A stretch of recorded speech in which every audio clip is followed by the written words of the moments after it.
احوال ہیچ نہ دارن پر سندن. اگر اتباع سنت زندگی میں نصیب ہو اور باقی کوئی حال اس انسان کو نصیب نہ ہو. حال نصیب ہونے کا مطلب یہ ہے کہ نہ اسے کشف ہو، نہ اسے اچھے خواب بنائے، نہ کوئی ایسی چیز ہو تو کہتے ہیں بڑی خوشی کی بات ہے، مبارکباد کی بات ہے. وہ اگر باوجود احوال کا مطابق دانم، اور اگر یہ ساری کیفیات پیش آئیں اور انبیاء علیہ السلام کی پیروی، رسول اللہ صلی اللہ علیہ وسلم کی پیروی، شریعت کی پیروی، اس میں کوئی قبول آئے تو احوالہ نمی پسندن، ان چیزوں کو کسی نے پسند نہیں کیا. اور اسی سے پتہ چلتا ہے کہ ہمارے سلسلے کے مشائخ تھے وہ سما اور رقص تجویز نہ کردان کہ انہوں نے تصوف کے راستے میں سما کو پسند نہیں کیا، رقص کو پسند نہیں کیا. باقی سلاسل میں اگرچہ سما ہے لیکن وہاں بھی سما جو ہے وہ بغیر موسیقی کے ہے. اس کی حقیقت سکتی سی تھی کہ کوئی آدمی اللہ تعالیٰ کی محبت پر مبنی اشعار پڑھے اور ان اشعار کو بھی سننے والے لوگ سنیں. اس آدمی کی آواز اچھی ہوتی تھی، ترنم سے پڑھ لیتا تھا. بس یہ سما تھا جو صوفیہ کے یہاں تھا. بس جب جدید رحمۃ اللہ علیہ نے اس کی بھی مخالفت کی ہے اور نقشبندی حضرات کہتے ہیں کہ اس سے آئندہ مزید رستہ ملے گا اللہ کی نافرمانی کا، اس سے پہلے ہی ختم کر دینا چاہیے. اور وہ رستہ اس طرح مل جاتا ہے کہ آپ دیکھیے اس زمانے میں نعت ایسے ہی ہوتی تھی کہ کوئی بھی آدمی جس کی آواز اچھی ہوتی تھی حضور صلی اللہ علیہ وسلم کی محبت، ان کی تعریف میں کچھ اشعار پڑھ دیتا تھا، بس یہ نعت کہلاتی تھی. اب آہستہ آہستہ اس میں دف آ گئی اور پھر دف آنے کے بعد اب موسیقی بھی آ گئی. اب ایسی نعتیں بھی آ گئی جو خالصتاً فلمی گانوں کی طرز پر کی جاتی ہیں. کوئی بھی آدمی جب سے سنتا ہے تو لامحالہ سمجھتا ہے کہ یہ فلاں فلمی گانے کی طرز پر بنائی گئی ہیں. تو یہ آہستہ آہستہ اسی طرح یہ خرابی کی چیزیں آ جاتی ہیں. اور حتیٰ کہ حضرت فرماتے ہیں کہ دیکھو ذکر جہاں کا بگڑ دانستہ، اور ذکر جہاں تک کو نقشبندی خدا سے بگڑ رہا ہے. منع آن کا بدان، اور اس کو منع کرتے ہیں. بس خبراتے کہ بر آن مترتب شبق اتفاق وہاں نہ نمودہ. اور اسی لیے اس کے نتیجے میں جو کیفیات پیدا ہوئی ہیں مشائخ ان کی طرف اتفاق نہیں کرتے. ذکر جہاد کو جو بدعت انہوں نے کہا ہے تو ذکر جہاد کی چند قسمیں ہیں. ایک ہے اونچی آواز سے ذکر کرنا، شیخ خود اس بات کو متعین کر دیں اور وہ تربیت کے لیے اور وہ کسی خاص مقصد کے تحت تعلیم کے لیے، اور وہ سالک کو مرید کے بتا دیں کہ ایسے ذکر کیا کرو، ایسے ضرب لگایا کرو، ایسے اونچی آواز سے اللہ کو یاد کرو. یہ بالکل ایک الگ چیز ہے، تعلیم کے لیے ہے، اس کا کوئی تعلق شریعت سے نہیں ہے. اگر فرض کر دیجیے وہ یہ سمجھتا ہے کہ اس طرح سے جہاں سے ذکر کرنے میں مجھے ثواب ملے گا تو کوئی ثواب نہیں ملے گا. ایسپرو اور ڈسپرین کی گولی کھانے سے اسے کیا ثواب ملے گا؟ ہاں اس کا ثواب ملے گا کہ اپنے لیے علاج کر رہا ہے، تو وہ ایک الگ بات ہے. لیکن وہ آدمی اس ذکر جہاں کوئی مقصد سمجھ کے غلط بات ہے. صوفیہ صرف تعلیم کے لیے دیا کرتے تھے اور تعلیم ختم ہوئی جب اس آدمی نے سبق کو پختہ کر دیا یا اس آدمی کو اس سے تعلق جو حاصل چاہیے تھا اس سے مقصود حاصل ہو گیا، شاید اس کو روک دیتے ہیں، منع کر دیتے ہیں. بعض ہیں جو طبیعتوں کو سمجھتے ہیں، وہ کہتے ہیں وہ گھر کی کام کرتے رہنا، تو ان کی اپنا معاملہ ہے. یہ ہے ایک قسم ذکر کی، اس کو کوئی برا نہیں کہتا. ایک قسم یہ ہے کہ لوگ ذکر بالجہد کو مقصد بنا لیں کہ شیخ آ رہے ہیں، اب سارے مرید جمع ہو رہے ہیں، اب ذکر بالجہد ہو رہا ہے، آواز میں آواز ملا کر پڑھ رہے ہیں. یہ ساری چیزیں بدعات میں شامل ہیں اور کسی نے ایسے نہیں کیا. مشائخ کے یہاں یہ ہوتا تھا کہ کوئی آگے اتفاق سے اور لوگ جمع ہو گئے، مرید جمع ہو گئے، ہر ایک نے اپنا ذکر کیا، بس یہ ٹھیک ہے. رمضان میں بھی ہوتا، لوگ اعتکاف میں جمع ہو جاتے تھے، ہر کوئی اپنا اپنا ذکر کرتا تھا، اس کو کسی نے برا نہیں کہا۔ تو اس ذکر میں اور اس ذکر میں زمین آسمان کا فرق ہے۔ اس لیے جو پرانے مشائخ تھے انہوں نے جہاں پر ذکر بالجہر کا قصہ یہ ساری چیزیں لکھی ہیں، انہوں نے کہا کہ ایک آدمی کے اندر جو غفلت تاری ہے اس غفلت کو ختم کرنے کے لیے ذکر بالجہر کراتے ہیں۔ یہ ہوتا ہمیشہ سے ہوتا رہا ہے، کوئی اس میں معاند کا پابندی نہیں۔ ہمیشہ سے مراد یہ کہ حضرت شیخ معین الدین چشتی رحمۃ اللہ کے یہاں بھی اگر دیکھیں گے تو وہاں بھی مل جائے گا۔ حضرت فرید الدین مسعود رحمۃ اللہ علیہ جو اپنے سلسلے کے مجدد تھے، اپنی صدی کے صافی اور نظامی دو بہت بڑی شاخیں ان سے چلی، اس کو بھی کوئی وہ بھی کراتے تھے، کوئی بھی درد نہیں کہتا تھا، تعلیم تھی بس، اس سے زیادہ کچھ۔ اور ایک وقت آ جاتا تھا جب اس کے مراقبات شروع ہوتے تھے، پر مراقبات جب شروع ہوتے تھے تو اس ذکر بالجہر کو روکتے تھے کہ یہ مشاہد ہوتے تھے، کہتے تھے بس اس کی ضرورت نہیں ہے، اب مراقبات کرو۔ اس کو صوفیہ اپنی اصطلاح میں سیر الاللہ کہتے ہیں۔ سیر الاللہ کا مطلب یہ ہے کہ بیت سے لے کے مراقبے کے شروع ہونے سے پہلے تک یہ جتنے سبق ہیں، یہ راستہ ہے، یہ طے کرنا ہے۔ اور اس کے بعد ہے سیر اللہ۔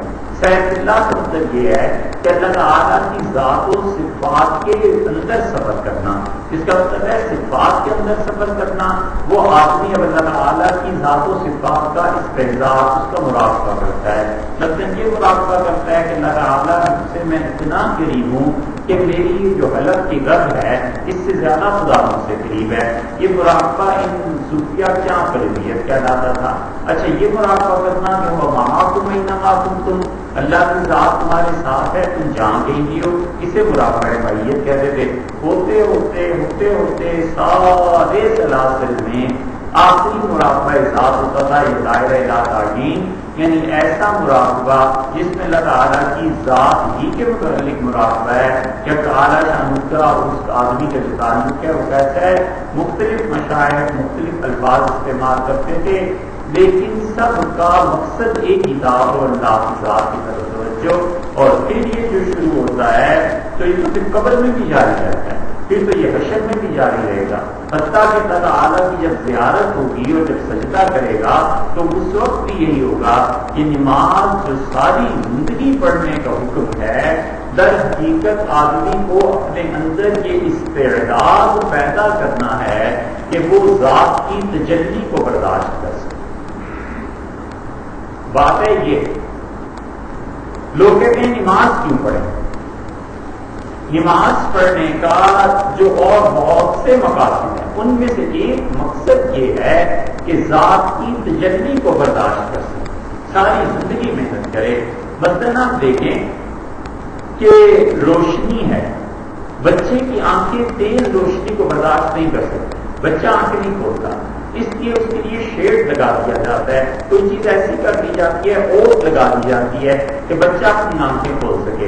اب اسی طرح ایک بچہ بڑا ہو جاتا ہے اور وہ بچہ اس کو روشنی کو براہ راست دیکھ تو سکتا ہے، لیکن آنکھیں جھلجھا آ جاتی ہیں، اور بڑا ہو جاتا ہے، آنکھیں آہستہ آہستہ اس ماحول کی عادی ہو جاتی ہیں اور انسان روشنی کو برداشت کر سکتا ہے۔ بچہ نہیں برداشت کر سکتا تھا، اب جب یہ 30 سال کا ہو گیا تو برداشت کر سکتا ہے۔ سورج کو ٹکٹکی لگا کر دیکھنا، مسلسل دیکھنا ہر آدمی کے بس کی بات نہیں، لیکن اگر کوئی آدمی پریکٹس اس کی کرے، مہینہ 2 مہینہ 4 مہینے سال، تو سورج کو ممکن ہے کہ کافی دیر تک دیکھتا رہے اور اس کی آنکھوں میں وہ چندھیائی نہ آئے، اس کی آنکھیں جواب نہ دے جائیں، ممکن ہے ایسے ہو جائے۔ اسی طرح اللہ تعالیٰ کی ذات کی جو تجلیات ہیں ان کو سہ جانا ہر آدمی کے بس کی بات نہیں ہے۔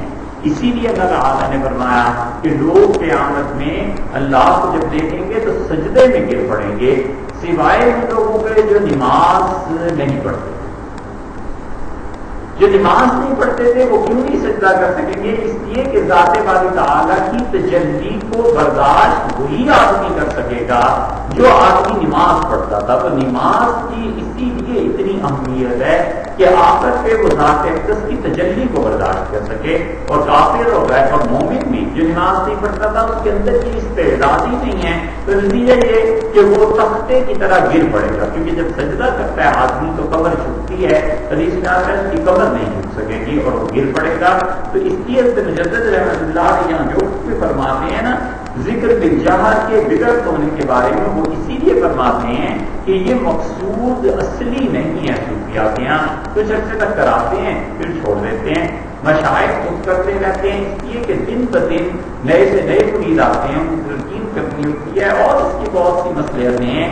لیکن اگر کوئی آدمی اس کو اس طرح کرنے لگے کہ اس ذکر بالجہر کو مقصود جانے، اس ذکر بالجہر کو مرید بھی جمع ہو گئے ہیں، مجمع لگ گیا اور ایک ہی آواز سے سارے ذکر کر رہے ہیں اور اس طرح کی چیزیں، اور اسے مقصد سمجھ لیے جائے دین میں سے، تو مجدد رحمۃ اللہ کہتے ہیں یہ چیز ٹھیک نہیں. پھر اسی طرح فرماتے ہیں کہ حضرت ایشان حاضر بدین ہمارے شیخ خواجہ باقی باللہ رحمۃ اللہ علیہ موجود تھے، اور شیخ کمال جو تھے حضرت کے بڑے مخلص مریدوں میں سے تھے.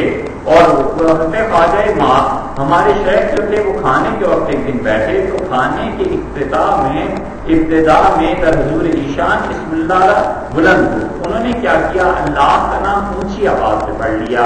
بسم اللہ کو اونچی آواز سے پڑھنا کھانے سے پہلے فقہا نے، ابن نجیم رحمۃ اللہ نے الباب الرائے وغیرہ میں اس کی اجازت دی ہے. وجہ اس کی اجازت دینے کی کیا ہے، علت دیکھنی چاہیے کہ فقہا اس وجہ سے اس بات کی کبھی وہ اس سے منع کرتے ہیں کبھی وہ اس کو ہاں کر دیتے ہیں. فقہا کے یہاں علت کا بہت خیال رکھا جاتا ہے اور ان کی علت تک پہنچنا کہ کس وجہ سے اسے جائز قرار دیتے ہیں یہ بڑا اہم مسئلہ ہوتا ہے. فقہا نے مثلا لکھا ہے، حدیث میں آیا ہے حضور صلی اللہ علیہ وسلم ٹیک لگا کر کھانا نہیں کھاتے.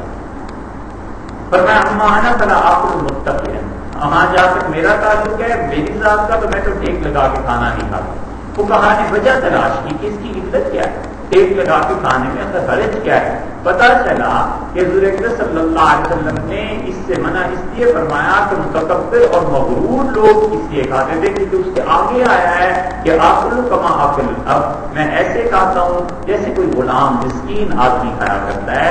تو یہ ابدیت تھی، تو ابدیت کے مقابلے میں کبر آ گیا. اب فقہا نے مسئلہ لکھا اور انہوں نے کہا کہ اگر کوئی آدمی کبر کی وجہ سے ٹیک لگاتا ہے تو منع ہے، اور کبر کی وجہ سے نہیں ٹیک لگاتا تو پھر منع نہیں ہے. علت کو دریافت کرتی ہیں کہ اصل میں مسئلہ کیا ہے. اسی طرح یہاں پر ابن نجیم رحمۃ اللہ کہتے ہیں کہ اگر کوئی کھانے پہ بیٹھا اور اس سے بسم اللہ اس کی اونچی آواز سے پڑھ دی تاکہ باقی لوگوں کو ذرا یاد آ جائے، ٹھیک ہے. اور اگر اس لیے پڑھ دی کہ وہ اس کو سنت سمجھتا ہے پھر وہ بدعت ہے. اسی لیے شریعت میں سب سے زیادہ جن چیزوں سے منع کیا گیا اور خاص طور پہ حنفی فقہ میں جو بہت زیادہ امتیازی حیثیت ہے اس کی، امام حنیفہ رحمۃ اللہ علیہ سے بنفس نفیس شروع ہوتی ہے. اور یہ روح اور یہ جذبہ ان میں آیا تھا عبداللہ بن مسعود رضی اللہ عنہ سے. سب سے زیادہ سارے ائمہ میں جس چیز کے پیچھے امام حنیفہ رحمۃ اللہ علیہ بالکل زندگی بھر پڑے رہے وہ یہ تھا کہ کسی منسوخ حدیث پر عمل نہ ہو. وہ کہتے تھے ایسے نہ ہو کہ یہ حدیث کینسل ہو گئی، نبی کریم صلی اللہ علیہ وسلم نے حکم دیا، بعد میں حکم منسوخ ہو گیا تو ہم اس حدیث پر عمل کرتے رہے جو حدیث منسوخ ہے، تو منسوخ حدیث پر عمل کرنے کا تو کوئی ثواب نہیں ملے گا. اس لیے بالکل اسی سے ملتی جلتی چیز وہ بدعت بھی ہے کہ ایک آدمی ایسے طریقے پر عمل کرتا ہے جو طریقہ شرع سے ثابت نہیں ہے. نتیجہ یہ نکلے گا کہ یہ منسوخ حدیث میں تو چلو پھر کوئی گنجائش نکل سکتی تھی کہ اس کا خبر نہیں پہنچی یا اور بہت سے معاملات، بدعت میں تو یہ گنجائش بھی نہیں نکلتی. اسی لیے امام مالک رحمۃ اللہ علیہ نے بڑی اچھی بات ارشاد فرمائی. انہوں نے کہا جو شخص بدعت کا راستہ اختیار کرتا ہے وہ گویا دوسرے لفظوں میں یہ کہتا ہے کہ حضور اکرم صلی اللہ علیہ وسلم نے رسالت کا حق ادا نہیں کیا، یہ چیز رہ گئی تھی اور یہ چیز میں تم لوگوں کو بتا رہا ہوں دین میں اضافے کی، انہوں نے اس کو حق ادا نہیں کیا. معاذ اللہ اتنے زیادہ بدعت کے خلاف تھے، اتنے زیادہ علماء متقدمین تو تھے ہی تھے، حتیٰ کہ اہل تشریع کی کتابیں آپ پڑھیں تو تشریعوں میں بھی بدعات کے خلاف اتنا زیادہ جذبہ پایا جاتا تھا کہ جب بنو بویع نے یہ شروع کیا ہے کہ شہادتین کے بعد تیسری شہادت بھی شامل کی جائے، یعنی اشہد ان لا الہ الا اللہ اذان میں، اشہد ان محمد رسول اللہ یہ بھی اذان کو، اشہد ان علی ولی اللہ، اور میں اس بات کی بھی گواہی دیتا ہوں کہ سیدنا علی رضی اللہ عنہ تعالیٰ کے دوست اور وہ خلیفہ، اور یہ ساری عبارت بنو بویہ نے شروع کی تھی، اس سے پہلے نہیں ہوتا تھا۔ اسی لیے شیعہ حضرات جتنے محققین ہیں اب تک اپنی کتابوں میں لکھتے ہیں کہ 18 جملے ہیں اذان کے، اور اگر کوئی سے بڑھائے گا اشہد ان علی ولی اللہ کے الفاظ بڑھائے گا تو وہ کہتے ہیں اتنا سخت جملہ ہے، وہ کہتے ہیں خدا کی لعنت ہو اس پہ جس انسان نے بھی ہمارے مسلک میں اس چیز کو رائج کیا، وہ برملا لعنت کرتے ہیں۔ اب تک ہماری اس دور تک جو شیعہ حقیقت میں محققین ہیں وہ کہتے ہیں یہ الفاظ اذان کے ہیں ہی نہیں، بنو بویہ نے شروع کیے تھے اور ان پر خدا کی لعنت ہو۔ یہ لعنت کے الفاظ شیعہ حضرات میں جو محققین ہیں اب تک لکھتے ہیں، کیوں؟ وہ کہتے ہیں یہ بدعت ہے۔ اور دوسری طرف ان میں وہ لوگ بھی ہیں جو جاہل ہیں، ذاکر قسم کے لوگ ہیں، وہ کہتے ہیں یہ تیسری شہادت اتنی ضروری ہے کہ جب نماز پڑھو تو نماز میں تحیات میں تشہد میں جب بیٹھتے ہو اس وقت بھی تیسری شہادت کا پڑھنا ہے۔ یہ پہلا گروہ کہتا ہے نماز ٹوٹ جائے گی، وہ کہتے ہیں اس لیے کہ یہ کلمات منسوخ ہیں ہی نہیں، ائمہ نے کہیں کلمات کو نہیں کہا، جب تم نماز میں سے شامل کرو گے تو نماز ٹوٹ جائے گی۔ تو بدعت کے خلاف، نئی چیز کے خلاف یہ سب اسلام کا موقف اور مسلک یہی تھا۔ اسی لیے دیوبند میں جب بعض بدعات اور ایسی چیزیں شروع ہوئی تو سید سلیمان ندوی رحمۃ اللہ نے خط لکھا، دیوبند کے بڑے بڑے قابل احترام اساتذہ میں سے تھے، انہوں نے لکھا ایک خطرہ ان کا، بڑے ہمارے قابل سارے اسماعیل شہید رحمۃ اللہ علیہ السلام کا مقصد یہ تھا یہ سب بدعات کے خلاف ہمیشہ بات کرتے رہے، اور آگے چل کے لکھتے ہیں کہ بڑے درد سے پوچھتا ہوں کہ یہ دیوبند دارالعلوم آج کل کدھر جا رہا ہے۔ مطلب یہ ہے کہ یہ لوگ بدعات کی جو روش ہے کیوں اختیار کرنا چاہ رہے ہیں؟ اپنے زمانے میں آج سے کوئی 60 سال پہلے کا وہ خط ہے، اب تو بہت تھوڑا فرق رہ گیا ان دیوبندیوں میں اور بریلویوں میں، اور وہی چیزیں ان کے یہاں بھی ہونے لگی ہیں، سوئم ان کے یہاں بھی ہوتا ہے، ان کے یہاں بھی ہوتا ہے، اسی طرح عید میلاد النبی ان کے یہاں بھی ہوتا ہے، ان کے یہاں بھی ہوتا ہے، سارے ثواب کی رسومات ان کے یہاں بھی آ گئیں، ان کے یہاں بھی آ گئیں، اور بہت سی چیزیں جمعے کے بعد لمبی دعائیں ان کے یہاں بھی وہ بدعت آ گئی، ان کے یہاں بھی بدعات آ گئی۔ تو بہت سی چیزیں ایسی ہیں جو ہر طرف پھیل گئیں، وہ جو اکابر کا ایک طرح امتیاز تھا جو بدعات کو برداشت نہیں کرتے تھے، نئی چیز کو برداشت نہیں کرتے تھے، سختی سے رد کر دیتے تھے، وہ جذبہ اور وہ چیز نہیں تھی۔ اسی لیے مجدد الفسانی رحمۃ اللہ علیہ ان کی نسبت جہاں بھی ہے وہاں بدعات سے سخت تنفر تھا۔ حضرت فرماتے ہیں کہ ہوا ایسے کہ ایک مرتبہ بخارا میں یہ چیز پیش آئی تو خواجہ نقشبند علماء بخارا کا جمع کرتا، تو خواجہ نقشبند رحمۃ اللہ علیہ نے بخارا کے علماء کو جمع کیا اور حضرت امیر کلام رحمۃ اللہ علیہ کی خانقاہ میں چلے گئے۔ امیر کلام رحمۃ اللہ علیہ جو تھے یہ نقشبندی مشائخ میں سے تھے، اور اصل نقشبندیت جو تھی اس کا مرکز سمرقند اور بخارا اور یہ علاقے تھے، اور اس سلسلے کا آغاز ہوا خواجہ بہاؤالدین نقشبند رحمۃ اللہ سے۔ کچھ مراقبات انہوں نے اور کچھ اللہ کے ذکر کے لیے کچھ چیزیں انہوں نے ارشاد فرمائی تھی، وہ پھر آہستہ آہستہ چلتی رہیں، اور کہتے ہیں کہ کچھ اس میں ترمیم حضرت خواجہ اعظم بن نوری رحمۃ اللہ عنہ، حضرت مجدد الفسانی رحمۃ اللہ علیہ وہی اسباب چلے آتے تھے، پھر خواجہ اعظم بن نوری رحمۃ اللہ علیہ نے اس میں کچھ تھوڑا سا تبدل کیا، اور ابو الحسن علی ندوی رحمۃ اللہ علیہ کے فرماتے تھے۔ اسی لیے بن نوری رحمۃ اللہ کے سلسلے کے اسباب کچھ مختلف ہیں۔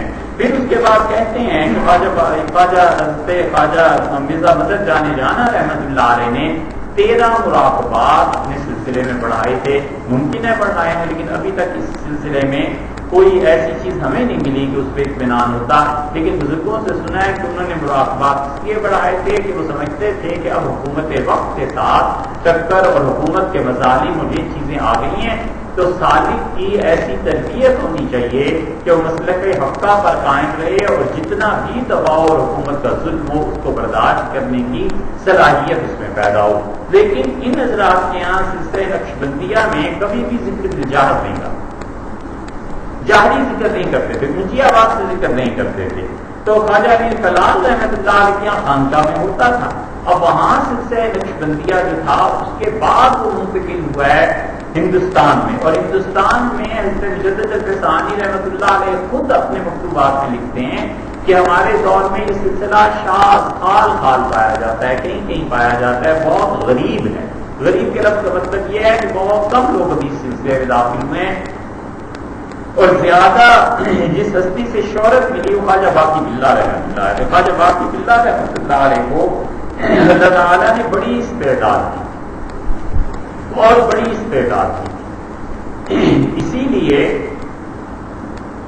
جن لوگوں نے ذکر، اذکار اور مراقبات یہ پورے نہیں کیے ہوتے اور انہیں خلافتیں مل جاتی ہیں اور وہ بیعت شروع کر دیتے ہیں تو بیڑا غرق کر دیتے ہیں مریدوں کا۔ مریدوں میں کبھی کبھی اتنی استعداد کا آدمی آ جاتا ہے کہ وہ اپنے وقت کا شہباز اور اپنے وقت کی بڑی چیز ہوتا ہے، لیکن اس کو تربیت دینے والا کوئی نہیں ہوتا۔ اتنا بڑا آدمی سے ملتا نہیں ہے اور وہ بیچارہ سادگی میں یا دینداری میں یا اخلاص کی وجہ سے بیعت کر دیتا ہے، اس بیچارے کا کباڑا ہو جاتا ہے۔ اسی لیے مجدد ثانی رحمۃ اللہ علیہ فرماتے ہیں کہ کسی کی بیعت کی درخواست کو یہ نہ سمجھے کہ بہت اچھی بات ہو گئی ہے، ایسے ڈرنا چاہیے مریدوں کے آنے سے جیسے کوئی آدمی جنگل میں شیر سے ڈرتا ہے، اور اس سے 1000 بار پناہ مانگے کہ مرید کا آنا کہیں اللہ کی طرف سے آزمائش ہی نہ ہو جائے، خدا کے یہاں پوچھ اس چیز کی ہو جائے گی۔ تو اس لیے مریدوں کے آنے کو یہ حضرات کوئی اچھی چیز نہیں سمجھتے تھے، وہ اپنی ذمہ داری محسوس کرتے تھے کہ آپ کس طرح ان کی تربیت کیسے ہوگی۔ اب ایسا حال ہے کہ 10,000 مرید ہو گئے، 20,000 ہو گئے، پرواہ نہیں ہے کہ ان کی تربیت ہوگی نہیں ہوگی، کیسے آپ اللہ کی راہ میں دکھائیں گے، ان کے ساتھ تعلق کیسے برقرار رہے گا، ان کی تربیت کا معاملہ کیسا نازک ہے۔ تو وہ پرانے حضرات میں یہ نہیں تھا۔ خواجہ باقی باللہ رحمۃ اللہ علیہ 5 جگہ بیٹھ ہوئے،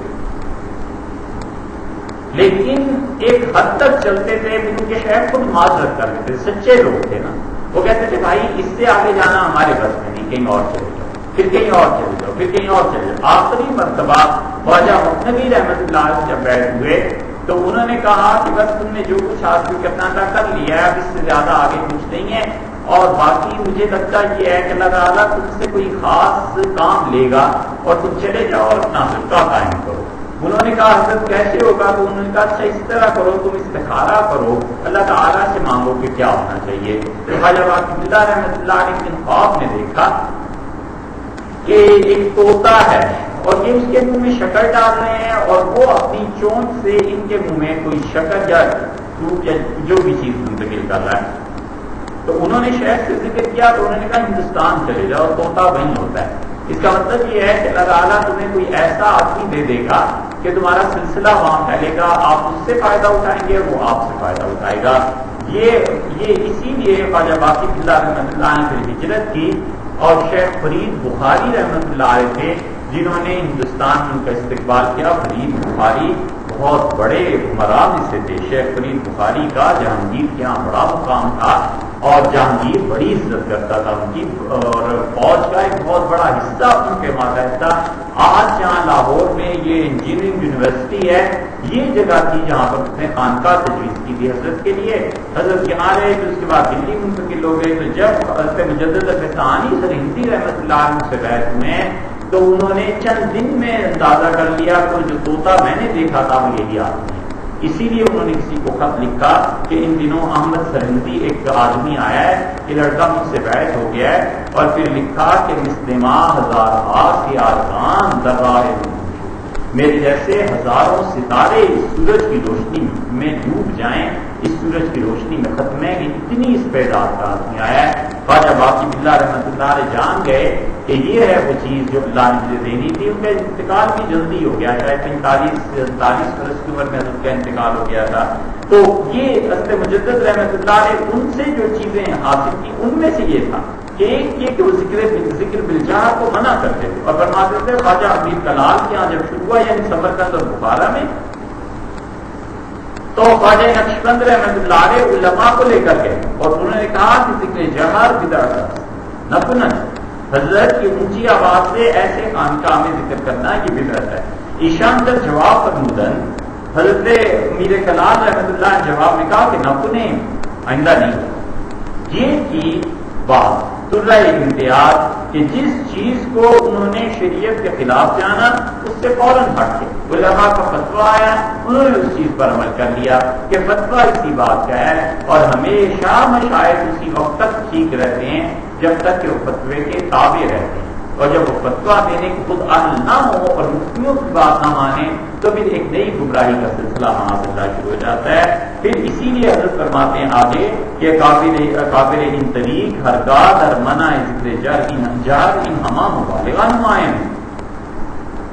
ہمارے سلسلے نقشبندیہ کے اکابر ذکر جار میں اتنا مبالغہ کرتے رہے ہیں منع کرنے میں کہ کہتے تھے بالکل نہ کریں، السماع رقص و ورق و تواجد چپ ہوئے، جو ذکر بالجار کرنے کی اجازت نہیں دیتے تھے وہ سماع کی، رقص کی، وجد کی، تواجد کی، اس کی اجازت کیسے دے سکتے تھے؟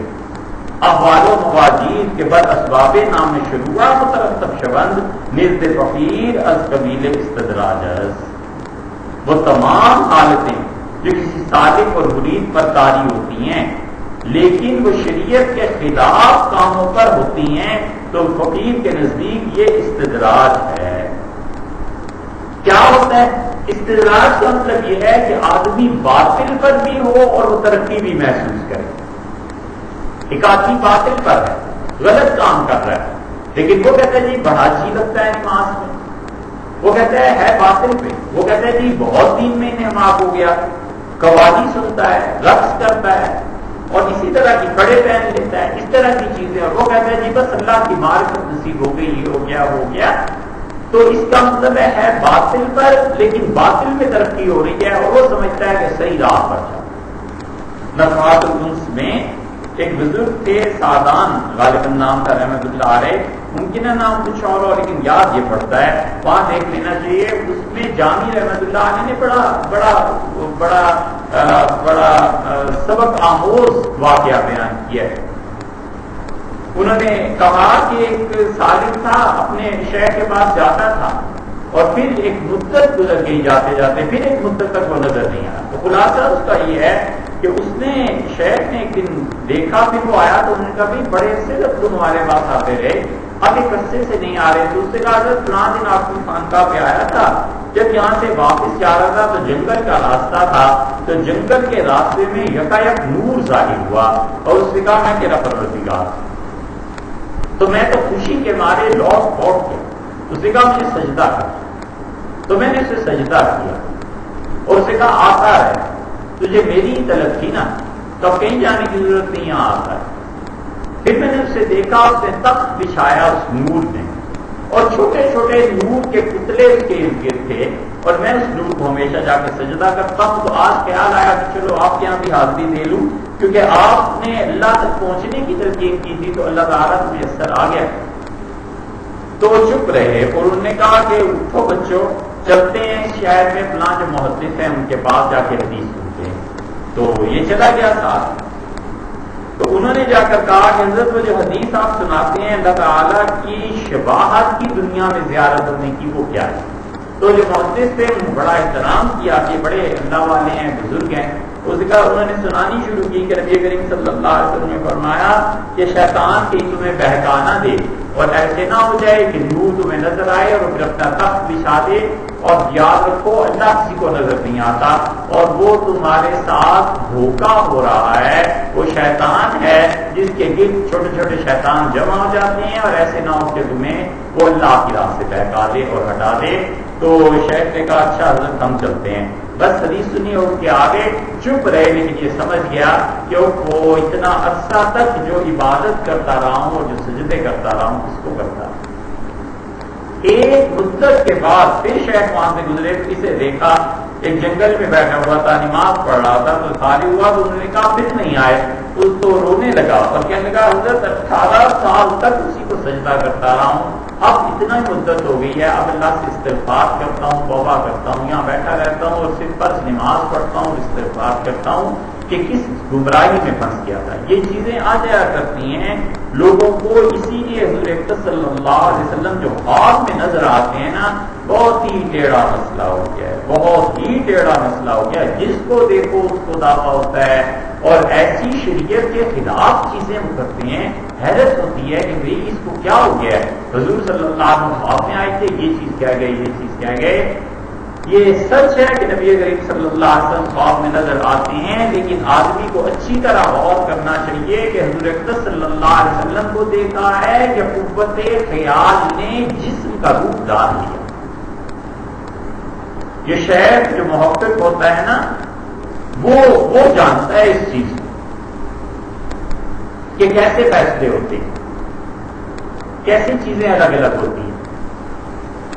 تو اس لیے دونوں چیزوں میں بڑا فرق ہے۔ ایک آدمی دن میں 10,000 بار درود شریف پڑھتا ہے، 5,000 بار پڑھتا ہے، ایک آدمی حدیث شریف پڑھاتا ہے، ترمذی بخاری پڑھاتا ہے، بار بار صلی اللہ علیہ وسلم کا ذکر۔ ایک آدمی کو ان سے محبت اور تعلق زیادہ ہے، کبھی کبھی قوت خیال اپنے طور پر تصویر اپنے ہی اندر گھڑ لیتی ہے اور وہ چیز آدمی دیکھتا ہے،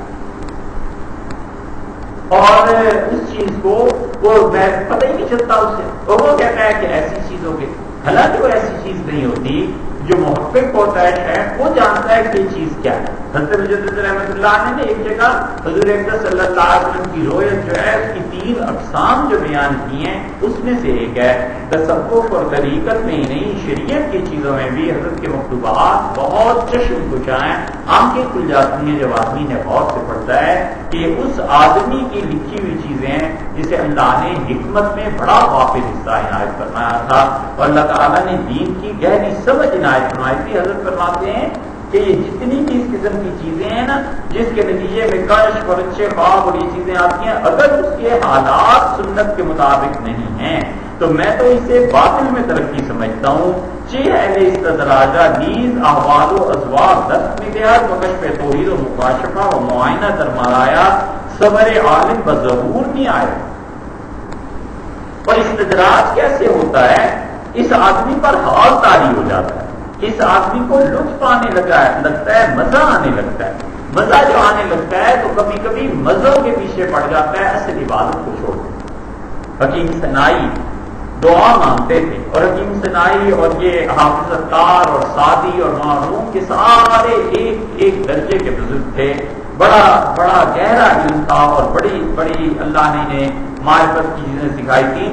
انہوں نے کہا خدایا نماز میں جو لذت آتی ہے نا، اس لطف اور لذت سے تیری پناہ مانگتا۔ تو لوگوں نے کہا حضرت نماز میں جی لگنے سے پناہ مانگتے ہیں؟ انہوں نے کہا اسی سے پناہ مانگتے۔ انہوں نے کہا جی لگے نماز میں، اس سے زیادہ اچھی کیا بات ہے؟ آدمی نماز پڑھتا ہے، انہوں نے کہا پھر اللہ کے لیے نہیں پڑھتا، پھر اس لذت کے لیے پڑھتا۔ تو اس لیے میں چاہتا ہوں یہ مجھ سے ہٹ جائے، لذت آئے یا نہ آئے بس خدا کے لیے نماز پڑھتے رہیں۔ یہ جو اس میں جی لگنا ہے کہ یہ میرے اور اللہ کے درمیان حجاب نہ بن جائے۔ حکیم سنائی کے مزاج پہ گئے تھے اقبال، سید سلیمان ندوی رحمۃ اللہ علیہ وغیرہ، اور حکیم سنائی کی بڑی تعریف کی ہے اقبال نے، اور اس کا جو کلام ہے وہ پڑھے جانے کے قابل ہے۔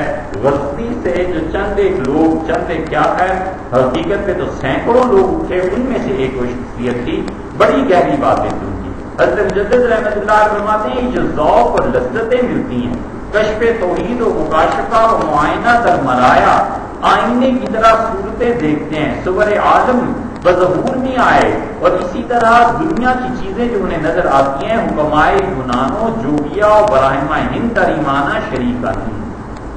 ان صوفیوں کو سوچنا چاہیے کہ جو خوابوں پہ اور اس قسم کی کچی چیزوں پہ اعتماد کرتے ہیں، یونان کے جو فلسفی تھے اور ہندوستان میں جو جوگی اور براہمن ہیں، یہ سب کے سب اس معنی میں کر کے ایک ہی۔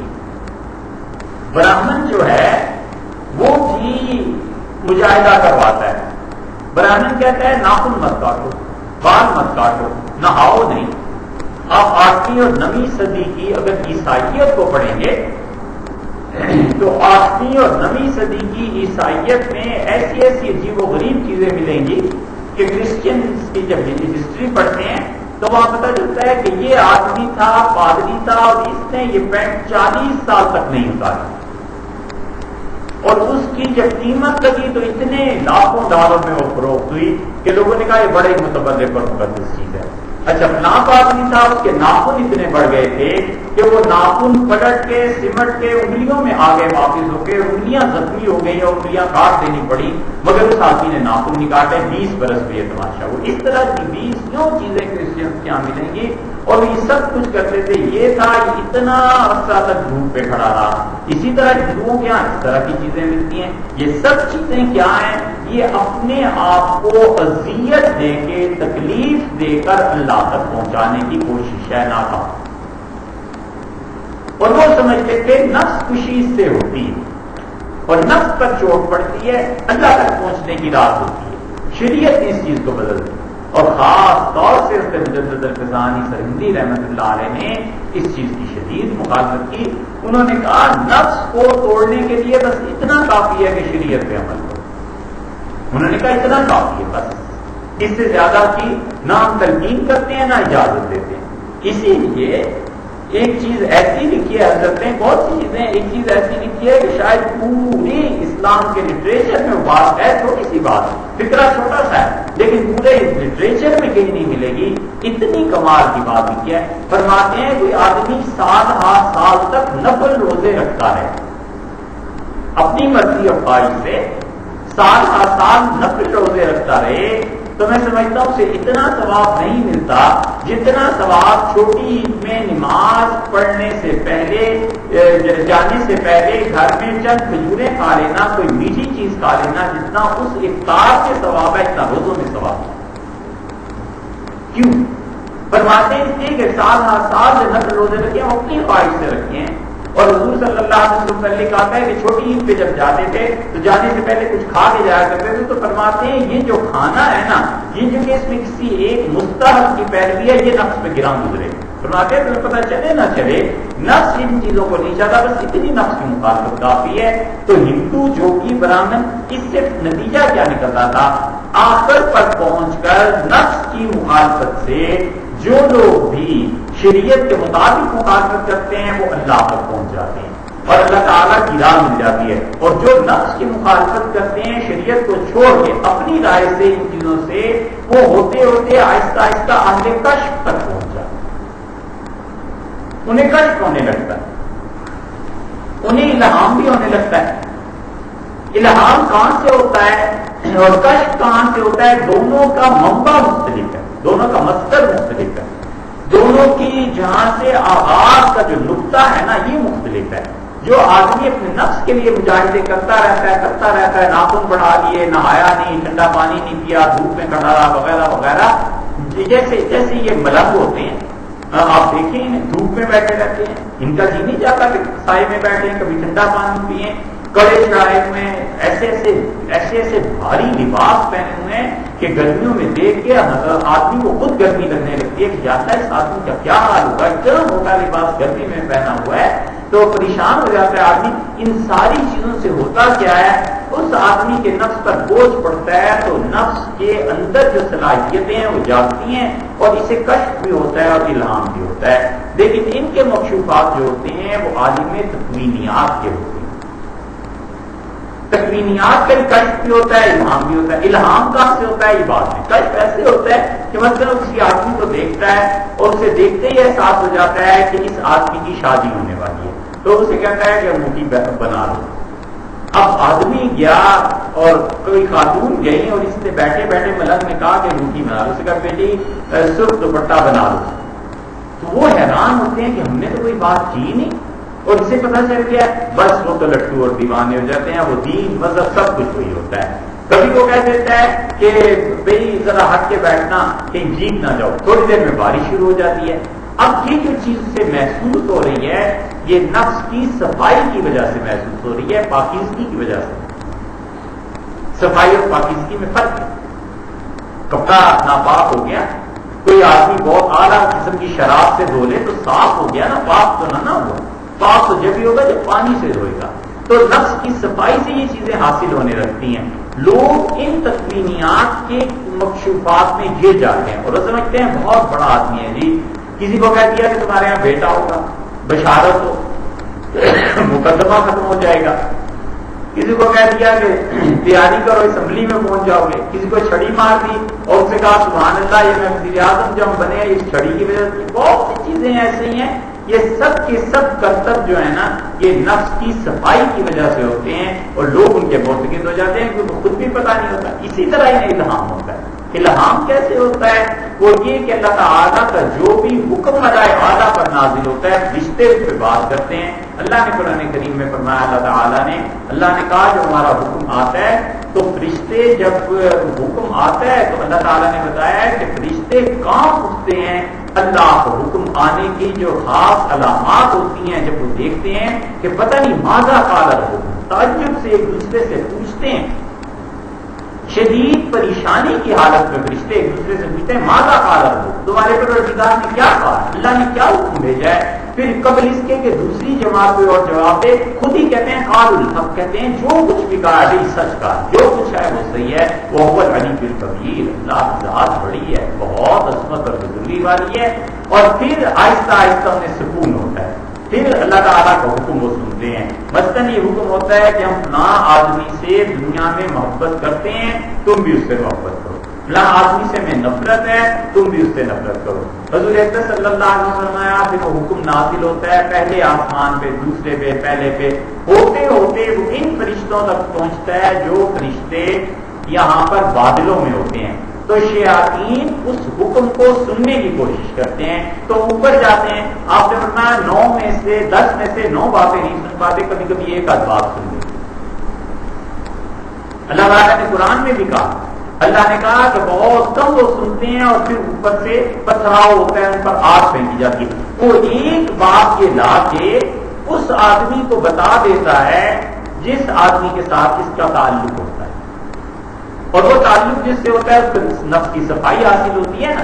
تو شیطان کا تعلق اس اعتبار سے ہوتا ہے کہ شیطان اس آدمی کے متعلق جانتا ہے کہ ساری زندگی یہ خود بھی گمراہوں کا امام رہے گا, لوگوں کو بھی گمراہ کرے گا, یہ تو میرا چیلا ہے ہی. شیطان اور جنات شیاطین آپ اس سے بات کرتے ہیں, اسے پتہ نہیں چلتا, لیکن اس کے دل میں بات آ جاتی. یہ ہے الہام, یہ پورا سلسلہ ہے. اسی لیے قرآن میں آیا ہے اللہ تعالیٰ نے کہا ان الشیاطین لیوحون الی اولیائہم, اور شیاطین اپنے دوستوں کو وحی کرتے ہیں. یہ الہام سے بھی بڑی بات اللہ کی.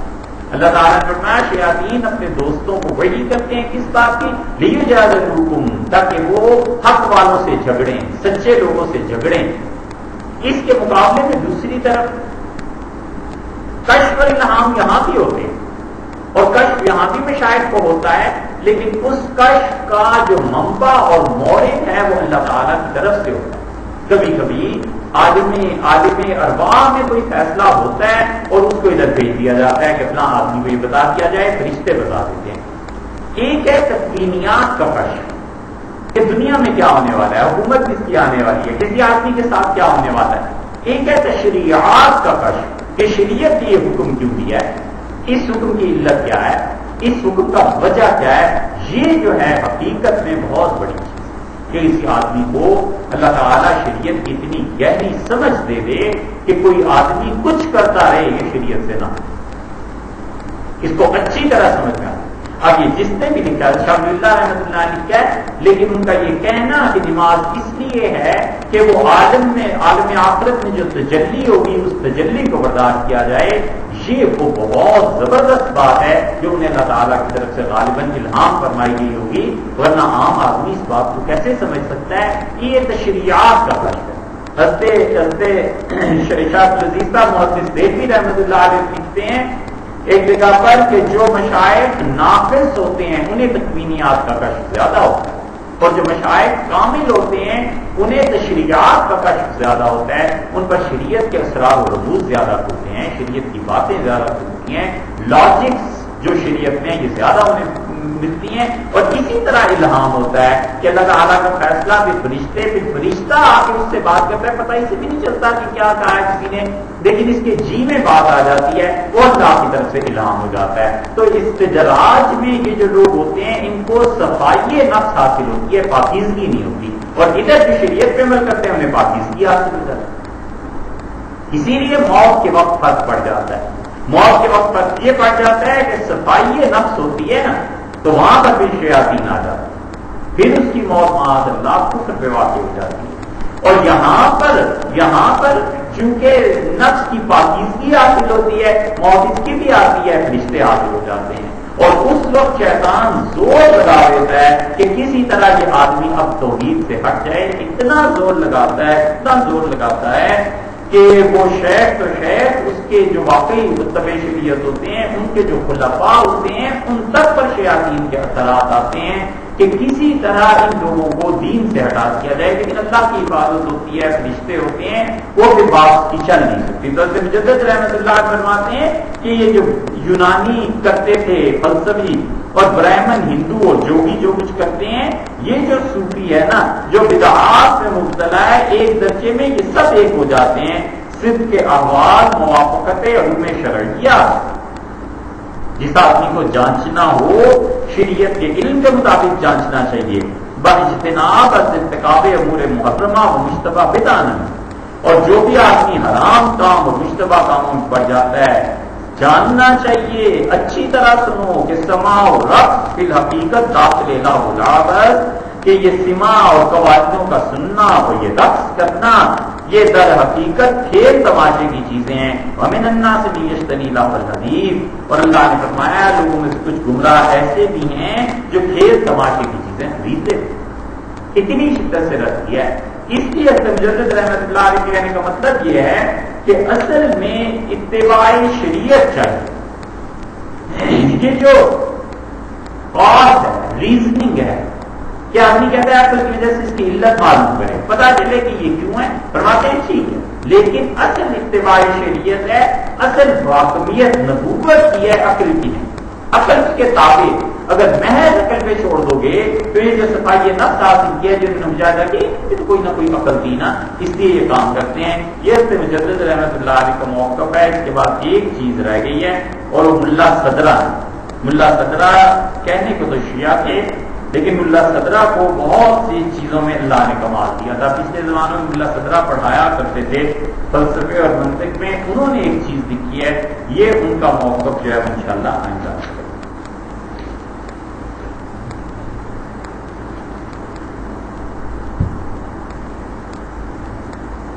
اچھا ایک چھوٹی سی چیز اور ہے، بعض رات کا خیال یہ تھا، پچھلی مرتبہ فون بھی آیا اور بعض کے یہ وہ ای میل بھی موصول ہوئی، انہوں نے کہا کہ یہ جو تناسب کا یا مسخ کا نظریہ ہے اس کے پرانے حضرات قائل نہیں تھے، لیکن بات یہ نہیں ہے، بات یہ ہے کہ پڑھنا چاہیے۔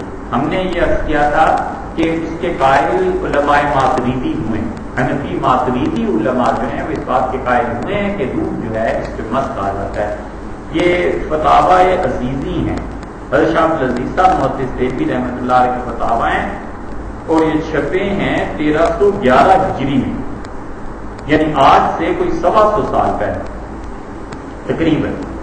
اور حضرت شاہ عبدالعزیز صاحب محدث دہلوی رحمۃ اللہ علیہ اس میں بہت صراحت حضرت کا بھی حوالہ ہم نے دیا تھا، معلوم نہیں جنہوں نے بھی اعتراضات لکھ کے بھیجے ہیں انہوں نے یہ غالباً سنی نہیں ہوگی کہ حضرت کا بھی ہم نے حوالہ دیا تھا۔ حضرت شاہ عبدالعزیز صاحب رحمۃ اللہ علیہ کی عبارت بس سنا دیتے ہیں، حضرت نے خود لکھا ہے، فرماتے ہیں کہ از مسخ اخروی کہ اصل آن در آخرت موما بعد الموت، آخرت میں بھی مسخ ہوگا، اور وہ جو ہے از روح حدیث ثابت ہے، حدیث سے ثابت ہے۔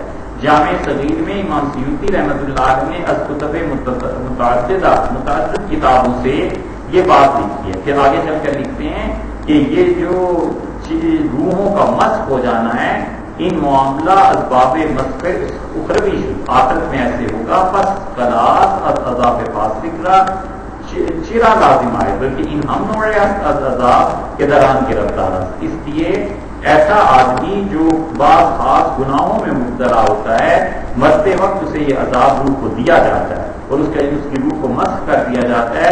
مسلک علماء حنفیہ ماتریدیہ ہمیناس، حنفیوں اور ماتریدیوں کا مسلک یہی ہم نے پچھلی مرتبہ کیا تھا۔ ملا معین در شرح برزخ کیا معتمدان علماء ماورا النہر، ملا معین رحمۃ اللہ علیہ نے شرح برزخ اپنی کتاب میں یہ بات لکھی ہے، اور ملا معین جو تھے ماورا النہر کے علماء میں بہت بڑے مقام کے آدمی تھے، ان پر اعتماد تھا۔ میگوئے وہ کہتے ہیں کہ انسان پر یسیر جنن، انسان عالم برزخ میں جا کر کبھی جن بن جاتا ہے کیونکہ اسے مسخ کر دیا جاتا ہے، وہذا تعذیب، اور یہ عذاب اسے دیا جاتا ہے، وغضب من اللہ تعالی علی من شاء، اور اللہ جس پہ چاہے ایسے غضب نازل کرتا ہے، کمن کانا جیسے کہ پچھلی امتوں میں لوگ دنیا میں مسخ کر دیے جاتے تھے، قردہ اور خنازیر، سور اور خنزیر بنا دیے جاتے تھے، الا انہ رفع هذا العذاب، ہاں فرق اتنا سا ہے کہ اللہ تعالیٰ نے یہودیوں کو عذاب دیا تھا اس دنیا میں کہ انہیں بندر اور سور بنا دیا تھا۔ فرق یہ ہے کہ ان هذه امت المرحومہ، اس امت پر اللہ نے رحم کیا ہے اور اس دنیا میں خدا نے ان کے لیے مسخ نہیں رکھا، اور حضور اقدس صلی اللہ علیہ وسلم کی برکت کی وجہ سے یہ امت محفوظ ہوئی ہے۔ لیکن یہ نہیں جاننا چاہیے کہ یہ مسخ آخرت میں بھی ہوگا۔ وقت ورد فی الاحادیث الصحیحہ، صحیح احادیث میں آیا ہے کہ اس امت میں مسخ ہوگا، لوگ زمین میں دھنسائے جائیں گے، لوگوں پر پتھر برسیں گے، قیامت کے قریب قریب اس دنیا میں ایسے ہے۔ لیکن جس مسخ کی میں بات کر رہا ہوں، اللہ معین رحمۃ اللہ علیہ کہتے ہیں کہ برزخ میں اس طرح سے ہے کہ غالباً فی الکفار، کافروں کو ہوگا، والمؤمنین الظالمین، اور ان لوگوں کی بھی روحیں مسخ کی جاتی ہیں عالم برزخ میں جو مومن ہیں لیکن ظالم ہوں گے۔ الظالمین، وہ جو عادی بدکار تھے اور جو عادی ایسے گناہ کے کام کرنے والے تھے، سیما اذا ماتوا، اور ہاں خاص طور پہ ان لوگوں کو جو مارے گئے یا قتل ہو گئے اور اس حالت میں تھے کہ انہوں نے زندگی میں نہانے کی غسل واجب ہو گیا اور انہوں نے پرواہ نہیں کی، تو ایسے لوگ جو ہیں اللہ تعالیٰ اگر چاہے گا تو اسے ہٹا دے گا، وگرنہ یہ لوگ مرنے کے بعد ان کی روحیں مسخ کی جاتی ہیں۔ لا یکون فی الصلحاء والاولیاء، ہاں البتہ اللہ کے نیک بندے اور اولیاء اللہ اصلاً ان پر ہرگز یہ عذاب نہیں ہوتا۔ وہی ماتوا علی جنابۃ، اگرچہ ان کی وفات کے وقت ان کی حالت ایسی ہو کہ انہیں نہ آنا ہو، لیکن زندگی میں ان کے پاس رہے اور اچانک ایسی حالت پیش آ گئی تو ان کے ساتھ یہ چیز نہیں ہوگی۔ حضرت نے اس میں فتاوی شاہ عبد العزیز صاحب رحمۃ اللہ علیہ، یہ فتاوی عزیزی کا مجموعہ ہے اور صفحہ 119 سے لے کے حضرت رحمۃ اللہ علیہ نے 122-23 تک یہ ساری بحث کی ہے، یہ دیکھیں۔